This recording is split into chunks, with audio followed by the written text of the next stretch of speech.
எப்படி சார் அப்புறம் போய் சாப்பிட? அதான் சார் வண்டை பார்த்துட்டோமே. இதில் வேற இது என்ன கரைனே தெரியல. இது அனைமா இந்த கரையாக இருக்கும்னு நினைக்கிறேன்.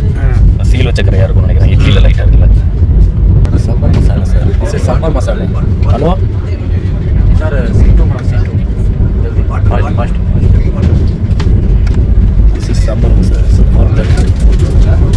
சாம்பார் மசாலா. All sambar sir. சாம்பார் இது இல்லை சார், உங்கள் கையில் இருக்குது வண்டு. உங்கள் கையில் இப்போ நம்ம பாருங்க தந்தோம்ல sir. Sambar masala sir. Jeera type. இப்போ பாருங்க சார் வண்டை. இது நீங்கள் இப்படி சொன்னீங்கன்னா என்ன சார் அர்த்தம்? தெளிவாக தெரியுது வண்டு. சார் அதை பாருங்க சார். இப்போ மசாலா இருக்குன்னு சொல்லி வண்டு. ஜீரா சாம்பார் ஜீரா மசாலா. இது என்னது வண்டு தானே? வண்டுக்கும் வித்தியாசம் தெரியாது சார். சார் கையில் எடுத்து உங்கள் கையில் தந்தோம் சார். இந்த இடத்துல இருக்கு, நல்லா நான் பார்த்துக்க பாருங்க. இல்லை லைட்டாக பரட்டி பாருங்க சார். இங்கே பாருங்க வண்டு. இங்கே பாருங்க, நான் அழகாக இருக்கேன் பாருங்க. இந்த பாருங்க சார், அது அதில் போட்டதுனால அதோட கால்கள் என்ன ஆயிட்டு கொஞ்சம் சுருங்கிட்டு சார் வண்டு தரமான உணவை தரப்படி தாழ்விடம் ஐபி டிபார்ட்மெண்ட்டுக்கும் பாரத பிரதமருக்கும் மிக அன்புடன் கேட்டுக்கொள்கிறோம்.